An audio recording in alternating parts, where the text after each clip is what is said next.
Ade in my life as a bata, nga dako ug pangandoy. Uy, mao ni atong ganap. Karon adlaw guys, naday mi karon sa nar katabato.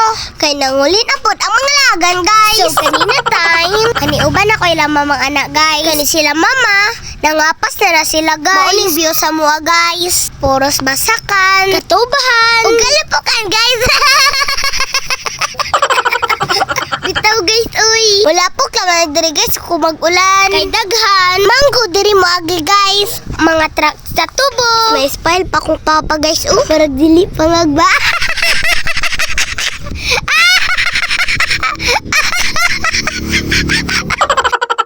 Pero bago sila makato dito guys, hapit pa nila si Uyang guys. Aron nakauban ba? Kay Damor, Damirier. Diba guys? Sumauto guys. Kay naa naman si Uyang. Siyempre maglakaw na ta guys. Oday na akong Uyang na pugi guys. Igsuon na siya sa akong mama guys. Then awara good guys. Ug unsa kanindot sa view guys. Makalimot ta kadali ba? Sa ato mga kautangan.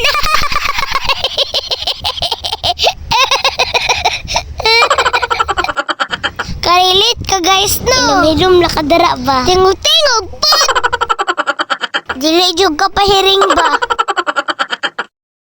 Fast forward. Nangabot na sila mama guys. Ko ninyo guys. Sexy kayo na. Murag ikaw ba? Dili po ko paalas. Grabe ka daghan og batong guys. Sure boy. Ibre na panuntad ani. Subak tala ang kulang guys. Gusto no? Gusto nyo guys? Pananam.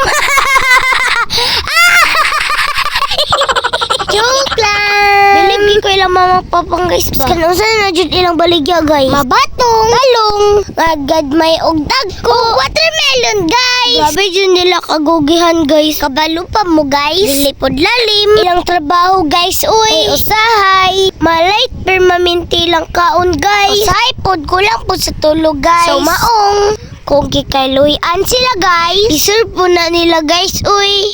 Kay humana mag-classify. Lakaw na ta guys. Up na ang tirada ana guys. Kay order na manggod na guys. Maunang nindot guys. Basta na kay mga suki. O ganitong kabit up guys. Pagawan nilag ko sa bato. Naglakaw na po ta guys. See you sa part 2 babush.